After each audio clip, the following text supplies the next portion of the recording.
Ang pinakamatinding rason para di matanggal sa trabaho.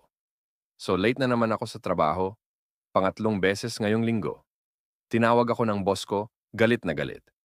Boss, bigyan mo ko ng isang matinong dahilan kung bakit hindi kita dapat tanggalin ngayon.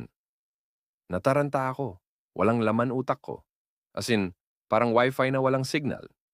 Tapos bigla akong nasabi, Sir, pag tinanggal niyo po ako, kayo na magtatrabaho ng ginagawa ko. Hindi niyo nga po alam kung paano i-connect yung printer. Cut to boss na parang naglo-loading lang. Boss, may punto ka, hindi ako natanggal. Ang nangyari, na-promote pa ako. Ngayon, ako na nagtuturo sa kanya kung paano mag-print ng PDF. Moral lesson. Okay lang malate. Basta alam mo yung weakness ng boss mo, hahaha.